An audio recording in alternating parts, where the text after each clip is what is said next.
ஒரு கடிதத்தை எழுதுறாரு. அதுதான் இங்க பேசு பொருளை. அந்த கடிதம் யாருக்கான கடிதம் தெரியுமா? 2020 UAPA வழக்கின் கீழே கைது செய்யப்பட்டு சிறையில் அடைக்கப்பட்டு 5 ஆண்டுகள் சிறையில் வாடிக்கொண்டிருக்கக்கூடிய முகமது உமர் ஹாலித் என்று சொல்லக்கூடிய அன்பு சகோதரருக்கான கடிதமாகத்தான் ஜொஹ்ரான் மம்தானி எழுதின கடிதம் அமைஞ்சிச்சு. சோ அந்த கடிதத்துல அவர் என்ன சொல்ல வராருன்னு கேட்டீங்கன்னா, ஜொஹ்ரான் மம்தானி சொல்றாரு, முகமது உமர் ஹாலித், நீங்க கவலைப்படாதீங்க. உங்களுக்கு கசப்பான தருணங்கள் எனக்கு புரியுது, உங்களுக்கு கஷ்டங்கள் எனக்கு புரியுது. நிச்சயமாக நீங்கள் நல்ல முறையில இருப்பீங்க. உங்களது குடும்பத்தை நான் சந்திச்சேன், எனக்கு ரொம்ப மகிழ்ச்சியா இருக்கு அப்படின்னு சொல்லிட்டு, அன்பார்ந்த சகோதரரே அப்படின்னு சொல்லிட்டு அன்பானவரைங்கிற அந்த வார்த்தையை பயன்படுத்தி கடிதம் முதல் முறையாக ஜொஹ்ரான் மம்தானி எழுதுறாரு. முதல் முறையாக நான் சொல்றது இந்த ஆட்சி ஏற்ற பின்னாடி முதல் முறையாக.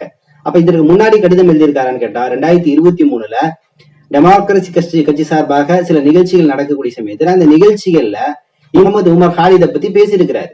அப்ப ஏன் முகமது உமர் ஹாலிதை பத்தி பேசணும் அப்படின்னு கேட்டீங்கன்னா, குறிப்பாக அவருடைய விடுதலை என்பது ஜொஹ்ரான் மம்தானிக்கு தேவையாக காணப்படுது. இந்தியாவுல முஸ்லிம்கள் குறிவைக்கப்படுகிறார்கள். குறிப்பாக UAPA என்று சொல்லக்கூடிய ஒரு ஆக்ட், அதாவது அன்லாஃபுல் பிரிவென்ஷன் ஆக்ட் என்று சொல்லுவாங்க, UAPA. இந்த வழக்கின் கீழே, கருப்பு சட்டத்தின் கீழே பல முஸ்லிம்கள், அப்பாவி முஸ்லிம்கள் கைது செய்யப்பட்டு சிறை வைக்கப்படுகிறார்கள். சோ அந்த வழக்குல இருந்து இவர் கைது செய்யப்பட்டிருக்கிறனால இவர் வெளியே எடுக்கணும், அதாவது இவர் வெளியே கொண்டு வரணும், அதான் நீதி அப்படிங்கிற அடிப்படையில தான் பேசியிருக்கிறார். சோ இவர் UAPA unlawful activities prevention act இந்த சட்டத்தின் குறித்து பேசினால இன்னைக்கு சர்வதேச அளவுல இந்தியாவில் இருக்கக்கூடிய இந்த UAPA என்று சொல்லக்கூடிய கருப்பு சட்டத்திற்கு எதிரான குரல்களும் விவாதங்களும் நடந்துட்டு இருக்கு. சோ இப்ப விஷயத்துக்கு வருவோம்.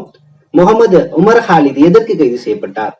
2020 உங்களுக்கு தெரியும், CAA, NRC, NPR போன்ற கருப்பு சட்டங்கள் முஸ்லிம்கள் மேல வலுக்கட்டாயமாக திணிக்கக்கூடிய ஒரு கால சூழலாக இருந்துச்சு. முஸ்லிம்கள் எல்லாமே அந்நியப்படுத்தி இந்த நாட்டில இருந்து விரட்டக்கூடிய சூழலை நோக்கி இந்த பாஜக அரசு செயல்பட்டு இருந்துச்சு. அந்த சமயத்தில் தான் டெல்லியில 2020 ஒரு மிகப்பெரிய போராட்டங்களை அங்க இருக்கக்கூடிய மாணவர்கள் எடுக்கிறாங்க.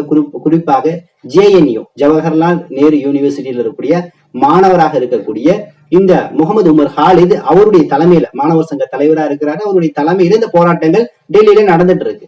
நடக்கக்கூடிய சமயத்தில் தான் இவர் சதி திட்டத்தை ஏற்படுத்தினாருன்னு சொல்லிட்டு ஒரு பொய்யான விஷயங்களை அங்க செய்து சங்கிகளுடைய பெரும் பிரச்சனையின் காரணமாக இந்த மாணவர் ஹாலித் 5 வருஷம் ஆச்சு, இப்பயும் அவர் விசாரணை கைதி தான். இன்னும் அவருக்கு சொல்ல போனா UAPல கைது செய்யப்பட்டால் பிணை ஜாமீன் கூட கிடையாது, நீங்க ஜாமீன்ல கூட வெளியே வர முடியாது.